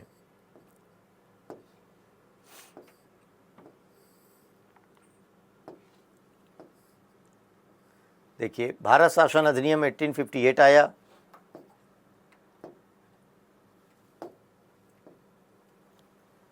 गवर्नर जनरल को वायसराय के नाम से जाना जाने लगा और लॉर्ड कैनिंग प्रथम वायसराय के रूप में। भारतीय प्रशासन ब्रिटिश क्राउन के हाथों में, ताज, ब्रिटिश ताज। अब सीधे ब्रिटिश संसद, ब्रिटिश सम्राट, ब्रिटिश जो राज है उसी को हम अपना राज मानने लगे। भारत सचिव का पद क्रिएट किया गया यहाँ पर लंदन में, भारत सचिव, जो कि ब्रिटिश सरकार का मंत्री होता था। सेना का पुनर्गठन किया जा रहा है। मैंने बताया कि इस चीज़ को लेकर कि जाति और क्षेत्र के आधार पर रेजिमेंट का गठन किया जा रहा है। यूरोपीय सैनिकों की संख्या को बढ़ाया जा रहा है। भारतीय नागरिक अधिनियम 1861 और भारत परिषद अधिनियम 1861 सामने आएगा। सामाजिक सांस्कृतिक क्षेत्र में अहस्तक्षेप की नीति अपनाई गई और फिर इसी विद्रोह के पश्चात भारत में राष्ट्रीयता की भावना का आरंभ और विकास भी होता है। जो प्रमुख केंद्र और नेतृत्वकर्ता के रूप में नजर आते हैं, बरेली में खान बहादुर खान, अवध में हजरत महल, आरा में कुंवर सिंह, कानपुर में नाना साहब, झांसी में रानी लक्ष्मीबाई, इलाहाबाद में लियाकत अली। ये कुछ महत्वपूर्ण नाम हैं जो कभी कभी मैच करने के क्वेश्चन के रूप में आते हैं।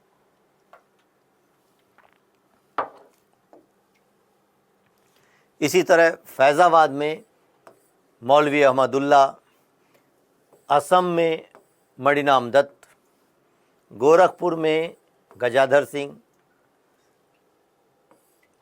राजस्थान में जयदयाल हरदयाल ठाकुर कौशल सिंह, मेरठ में कदम सिंह। ये कुछ महत्वपूर्ण क्षेत्रों में सब जगह के स्तर पर हैं। इससे संबंधित कुछ जो प्रमुख पुस्तकें हैं वो यहाँ पर ध्यान रखने की ज़रूरत है कि वे पुस्तकें, जैसे 1857 एस एन सेन ने इसको लिखा। First war of Indian independence V D. Savarkar ने लिखा, Vinayak Damodar Savarkar. The sepoy mutiny and the revolt of 1857 R C. Majumdar. Rebellion P C. Joshi या Puran Chandra Joshi. History of Indian mutiny T R. Holmes. The great rebellion Ashok Mehta. ये मैच करने के क्वेश्चन आते हैं, इंपॉर्टेंट सेगमेंट है, ध्यान रखना है। जैसे रिबेलियन और द ग्रेट रिबेलियन, तो रिबेलियन पूरन चंद्र जोशी ने लिखा।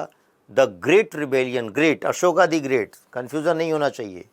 जैसे हम कहते हैं अशोका द ग्रेट, तो वैसे ग्रेट रिबेलियन नाम से याद आ जाना चाहिए। Rebellion P C. Joshi, great rebellion Ashok Mehta.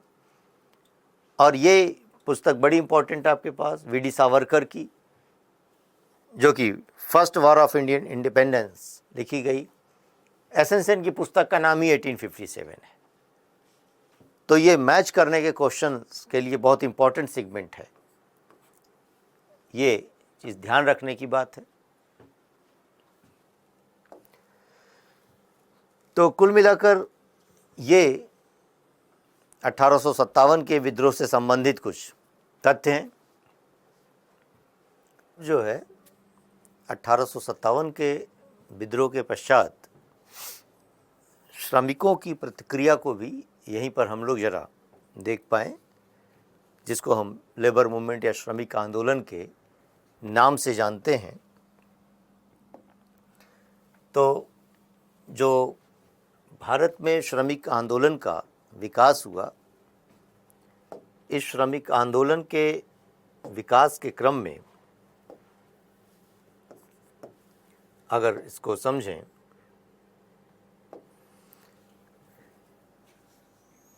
कि श्रमिक संगठन कब बने, ब्रिटिश शासनकाल के दौरान कुछ एक श्रमिक आयोग, श्रमिक लेबर एक्ट, जो इंडस्ट्रियल एक्ट पारित हो रहे थे, कारखाना अधिनियम पारित हो रहे थे।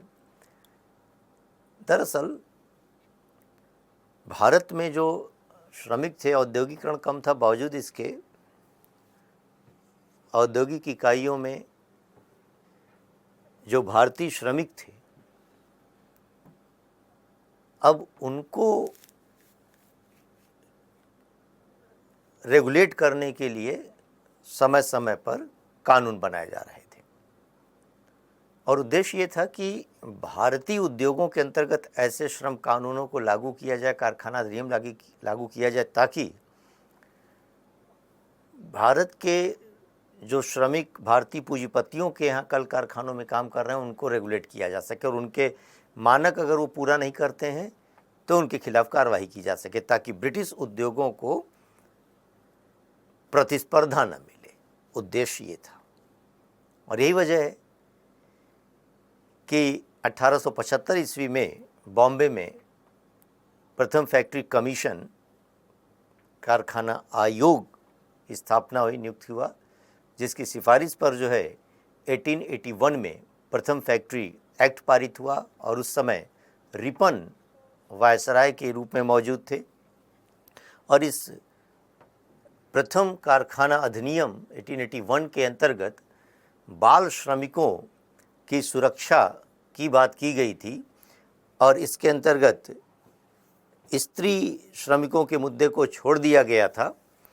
यहाँ पर यह कहा गया कि 7 वर्ष से कम उम्र के बच्चों को कल कारखानों में काम पर नहीं लगाया जा सकता, और 12 वर्ष से कम उम्र के बच्चों के काम के घंटे को सीमित कर दिया गया। तो बाल श्रमिकों के लिए यह कारखाना अधिनियम पारित किया गया था। इसी तरीके से एक दूसरा फैक्ट्री कमीशन 1884 में आता है, और उसकी सिफारिश और अनुशंसा पर दूसरा फैक्ट्री एक्ट 1891 में लैंसडाउन, उस समय वायसराय के रूप में थे, उनके समय में आता है, जिसके अंतर्गत ये कहा गया कि ये कानून उन्हीं कल कारखानों में लागू होगा जहाँ 50 मजदूर मौजूद हुआ करते थे। और इसमें कहा गया कि सप्ताह में एक दिन अवकाश देना चाहिए श्रमिकों को, मजदूरों को, और इसमें भी स्त्रियों की सुरक्षा को लेकर कुछ प्रावधान बनाएगा, और बच्चों के लिए इसमें उम्र सीमा जो कर दी गई न्यूनतम 9 वर्ष, जो पहले वाले अधिनियम के अंतर्गत 7 वर्ष थी। इसी तरह समय समय पर जो अधिनियम पारित हुए। तो मूल बात है यहाँ पर कि ध्यान रखना है कि पहला फैक्ट्री एक्ट 1881 में पारित हुआ था और दूसरा फैक्ट्री एक्ट 1891 में आता है। भारत के अंतर्गत श्रमिक आंदोलन के विकास की प्रक्रिया को देखा जाए तो उसमें आरंभिक स्तर पर 1870 में एक प्रमुख व्यक्ति थे शशिपाद बनर्जी। इन्होंने बंगाल में एक श्रमिक क्लब की स्थापना की और इन्होंने भारतीय श्रमजीवी नामक पत्रिका का प्रकाशन किया। तो ध्यान रखने की बात है कि शशिपाद बनर्जी ने एक श्रमिक क्लब की स्थापना की, ब्रह्म समाजी नेता थे, और इन्होंने एक भारतीय श्रमजीवी नामक समाचार पत्र का प्रकाशन किया। दूसरी तरफ बॉम्बे में एन.एम. लोखंडे, जो नारायण मेघाजी लोखंडे के नाम से जाने जाते हैं, नारायण मेघाजी लोखंडे, एन.एम. लोखंडे, यहाँ से जो है विधिवत हम श्रमिक संगठन के रूप में विकास देख पाते हैं। ये भारत में जो ट्रेड यूनियन मूवमेंट की शुरुआत यहाँ से मानी जाती है और इन्होंने 1890 ईस्वी में बॉम्बे मिल हैंड एसोसिएशन नामक संगठन की स्थापना की थी मजदूरों के अपने हितों के लिए। और इन्होंने एक प्रमुख रूप से उल्लेखनीय जो तथ्य है वो यह दीन बंधु नामक एक साप्ताहिक समाचार पत्र का प्रकाशन किया था। तो कभी कभी क्वेश्चंस आपके पास इन समाचार पत्रों को लेकर भी आते हैं कि इनका प्रकाशक कौन था, लेखक कौन, संपादक कौन था। तो ध्यान रखना है भारतीय श्रमजीवी का संपादक शशिपाद बनर्जी, जबकि एक नारायण मेघाजी लोखंडे, एन.एम. लोखंडे ने दीन बंधु नामक समाचार पत्रिका का प्रकाशन किया था और 1890 में बॉम्बे मिल हैंड एसोसिएशन नामक संगठन की स्थापना की थी और यहाँ से ट्रेड यूनियन मूवमेंट की शुरुआत होती है। दूसरी तरफ भारत में प्रथम संगठित जो श्रमिक आंदोलन 1899 में जीआईपी रेलवे सिग्नलों की हड़ताल के माध्यम से हुआ था, यानी रेलवे कर्मचारियों के अंतर्गत की हड़ताल से शुरुआत हुआ था 1899 ईस्वी में। देखा जाए अगर तो ये थोड़ा सा इंफॉर्मेटिव टॉपिक है, कुछ घटनाएं हैं, ईयर हैं, कुछ तथ्य हैं इसमें। तो श्रमिक आंदोलन को हम पूरे अगर राष्ट्रीय आंदोलन के अंतर्गत देखें तो जब बंगाल का विभाजन हुआ तो उस विभाजन के विरोध में स्वदेशी आंदोलन की शुरुआत हुई। उस स्वदेशी आंदोलन के अंतर्गत भी श्रमिकों की हड़ताल, श्रमिक आंदोलन सामने आते हैं और 1905 में हावड़ा में बर्न कंपनी के अंतर्गत लगभग 12,500 श्रमिकों ने हड़ताल किया हुआ था। तो स्वदेशी आंदोलन के अंतर्गत भी जो है वहाँ हड़तालें हुई। प्रथम राजनीतिक हड़ताल के रूप में हम 1908 में जो हड़ताल की गई मिल मजदूरों ने उसको देख सकते हैं। दरअसल ये उस समय हुई जब तिलक को गिरफ्तार कर लिया गया था, तो उनकी गिरफ्तारी के विरोध में श्रमिकों की तरफ से राजनीतिक हड़ताल की जा रही है। तो ध्यान रखना कि पहली राजनीतिक श्रमिकों की जो हड़ताल है वह 1908 में तिलक की गिरफ्तारी के विरोध में की जाती है। इसी तरीके से हम आगे क्रमिक रूप में देख पाते हैं कि जब होम रूल लीग आंदोलन चल रहा था उस समय भी कुछ श्रमिकों की तरफ से ऐसी अपनी हड़तालों की अपनी जो स्थितियां नज़र आती हैं। 1918 में एक मद्रास श्रमिक यूनियन का गठन होता है और यह भारत के अंतर्गत प्रथम ट्रेड यूनियन के नाम से जाना जाता है। इसके संस्थापक जी रामानुजलु एवं जी चेलवीपति चेट्टी थे और इसके प्रथम अध्यक्ष वीपी वाडिया थे।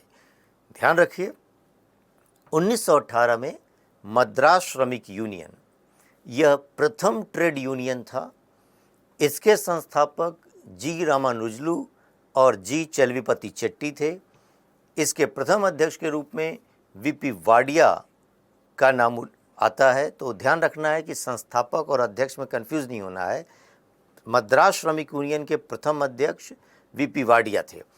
अब यहाँ देखें कि 1918 में ही अहमदाबाद लेबर टेक्सटाइल एसोसिएशन मजदूर महाजन संघ की स्थापना गांधी ने की, जो उनकी ट्रस्टी सिद्धांत के साथ है। जब हम गांधीवाद पढ़ रहे होंगे तो ये बातें सामने आएंगी। देखा जाए अगर तो दोनों का ईयर सेम है। ध्यान रखिएगा, यहाँ पर मैं उल्लेख कर रहा हूँ कि मद्रास श्रमिक यूनियन जिसका संस्थापक जी रामानुजलु और जी चलवीपति चेट्टी थे और उसके अध्यक्ष वीपी वाडिया हुआ करते थे। और 1918 में ही एक अहमदाबाद लेबर टेक्सटाइल एसोसिएशन मजदूर महाजन संघ की स्थापना की जा रही है गांधी के नेतृत्व में। और इसी 1919 में जब ILO का गठन होता है, इंटरनेशनल लेबर ऑर्गेनाइजेशन, तो उसके प्रतिनिधि के रूप में भारत से वाशिंगटन में इसकी बैठक हो रही थी उस समय, तो इसके प्रतिनिधि के रूप में वीपी वाडिया को यहाँ से भेजा जाता है। यानी ILO के अपने सम्मेलन में भारतीय प्रतिनिधि के रूप में वीपी वाडिया गए। धीरे धीरे राष्ट्रीय आंदोलन का जो विकास हो रहा था, राष्ट्रीय आंदोलन के साथ ही श्रमिक आंदोलन भी क्रमिक रूप में आगे बढ़ रहा था। इसी क्रम में 1920 में एक देखा जाए तो तिलक की प्रेरणा से जो है, बॉम्बे में तिलक लोकप्रिय नेता थे, उनकी प्रेरणा से जो है वह ऑल इंडिया ट्रेड यूनियन कांग्रेस का गठन होता है, जिसको एटक के नाम से जाना जाता है। अब यह भी चीज़ समझने की है कि 1920 में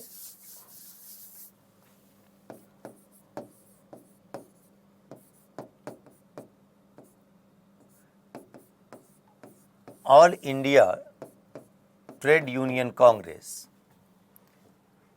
इसके अध्यक्ष लाला लाजपत राय थे, इसके उपाध्यक्ष जोसेफ बैप्टिस्ट थे, इसके सचिव दीवान चमनलाल थे। ध्यान रखना है, ये एक इम्पोर्टेंट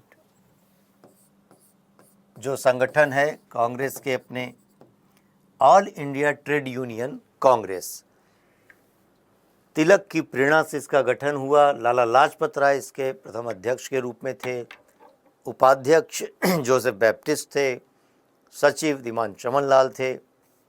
और इस एटक की स्थापना का स्वागत कांग्रेस ने 1922 में अपने गए अधिवेशन में किया हुआ था। और देखा जाए अगर तो स्वयं चित्तरंजन दास भी एटक के तीसरे चौथे सम्मेलन की अध्यक्षता कर रहे थे। साथ ही इस मजदूर श्रमिक आंदोलन के अंतर्गत एक महत्वपूर्ण चीज़ है कि 1923 में, मई 1923 में मद्रास में सिंगारवेल चेट्टी के माध्यम से प्रथम मई दिवस मनाया गया था। यानी भारत के अंतर्गत सिंगारवेलु चेट्टी ने मई दिवस 1923 में मनाया मद्रास के अंतर्गत। इसी तरह नॉर्थ वेस्टर्न रेलवे के मजदूरों ने, श्रमिकों ने हड़ताल की और जब उन पर इस तरीके से लाठीचार्ज हुए तो खूनी अपने वस्त्रों को लेकर लहराते हुए उन्होंने इस तरीके का प्रदर्शन किया हुआ था।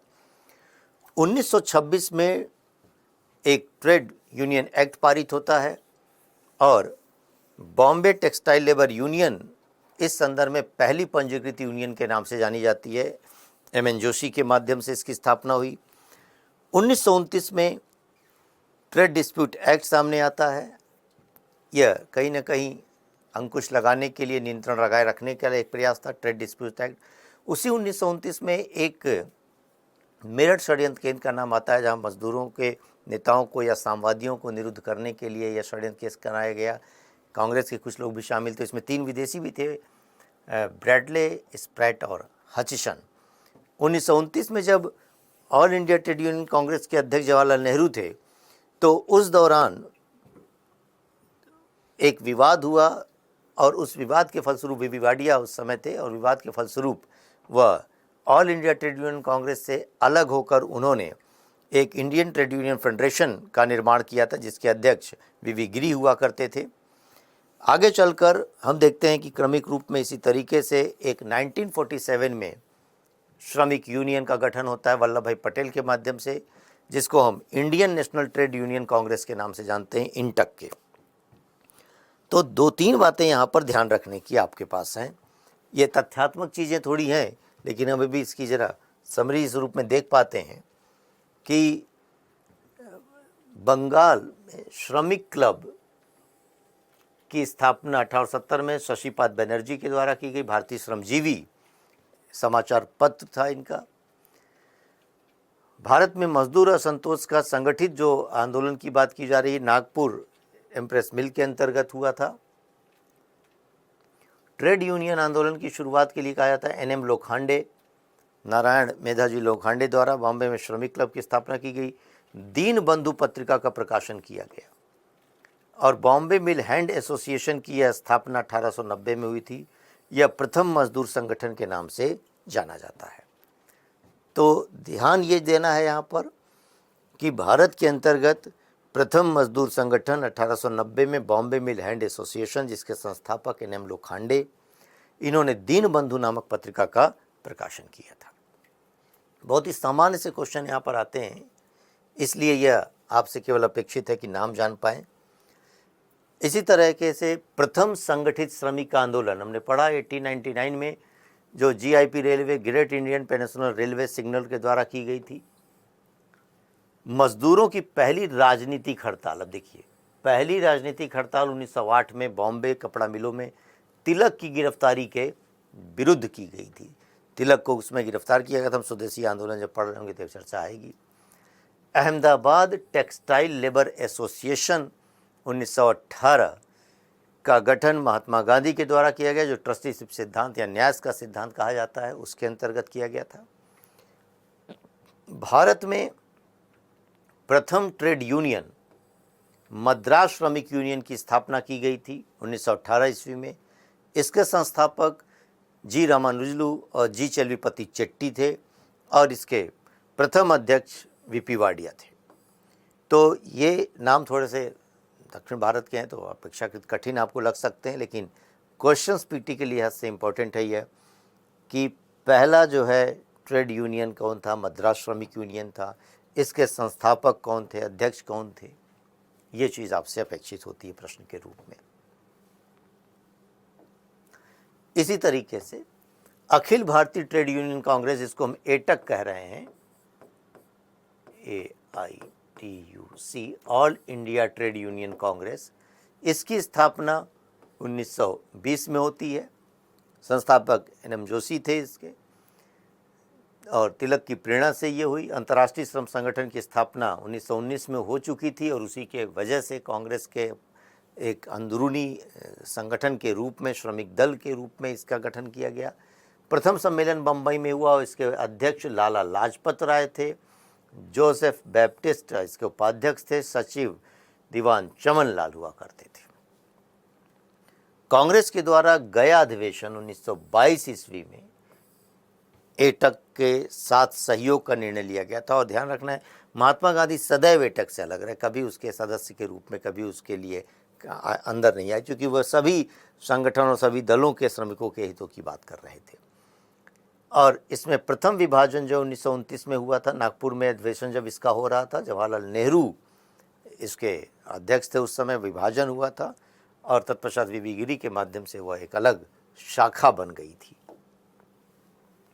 जहां इंडियन ट्रेड यूनियन फेडरेशन की स्थापना हुई एनएम जोशी के, वीवी गिरी के नेतृत्व में, और यही बाद में नेशनल ट्रेड यूनियन के नाम से जाना जाने लगा। ये सामान्य सी बात है। फिर घटनाक्रम है कि विभाजन 1931 में कम्युनिस्टों ने एटक को छोड़कर रेड ट्रेड यूनियन की स्थापना की। ये सामान्य सी जानकारी की चीज़ें हैं, लेकिन जो इसके पहले मैंने बताया वो आपको ध्यान रखने की चीज़ है कि एटक को लेकर उसके बारे में जो ये इन्फॉर्मेशन है। इसी तरीके से जो कारखाना अधिनियम, मैंने कहा कि 1881 का कारखाना अधिनियम, उस समय वायसराय रिपन थे। 1891 का कारखाना अधिनियम लखनऊ थे। चीज़ों को ध्यान रखने की बात है कि यहाँ पर विशेष रूप से जो ये पहला अधिनियम आ रहा था बाल श्रमिकों की सुरक्षा से संबंधित हुआ करता था। स्त्री सुरक्षा के मामले को इसमें शामिल नहीं किया गया था। तो वायसराय का नाम भी याद रखना है। पहले कारखाना अधिनियम लॉर्ड रिपन के समय, दूसरा कारखाना अधिनियम लैंसडाउन के समय आया हुआ था। बाकी के लिए आपको कोई आवश्यकता उस रूप में नहीं है चीज़ों को, लेकिन ध्यान ये चीज़ देना जाता है कि जब तथ्यात्मक चीज़ें होती हैं तो एक बार में चीज़ें याद नहीं होंगी। इस टॉपिक के साथ ये खास बात है कि एकदम से हम पढ़ते चले आ रहे हैं कि अच्छा शशिपाद बनर्जी थे, भारतीय श्रमिक क्लब की स्थापना किया, भारतीय श्रमजीवी पत्रिका का प्रकाशन किया।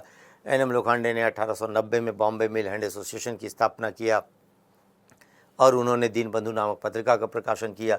तो एक साथ साथ पढ़ने में कन्फ्यूज़न भी होता है, भूलने की दशा होती है। तो उसमें करना ये है कि 3-4 चीज़ों को हमने एक सीटिंग में पढ़ लिया, फिर कोई दूसरी चीज़ पढ़ ली, फिर इसके बाद 3-4 जो है सूचनाओं को पढ़ लिया। थोड़ा गैप देकर पढ़ने की आवश्यकता होगी, तब जाकर ये चीज़ें दिमाग में सेट होंगी। और एकदम घबराइए मत, एक दिन के अंदर ये सब चीज़ें नहीं आएंगी। कुछ तथ्यात्मक चीज़ें भी होती हैं, जानबूझकर ऐसे क्वेश्चंस डाल दिए जाते हैं ताकि आप दबाव में आ जाएं। तो इसको थोड़ा सा ब्रेक करके चीज़ों को एक पढ़ने के बाद कुछ दूसरा विषय पढ़ लिया, पहले की कुछ चीज़ों को रिवाइज कर लिया, तब फिर आगे आप पढ़ रहे होंगे। तो कुल मिलाकर हम इस पूरी भारतीय प्रतिक्रिया के अंतर्गत एक तरफ जनजाति विद्रोह, किसान विद्रोह, 1857 का विद्रोह, फिर श्रमिक आंदोलन के बारे में पढ़ रहे थे।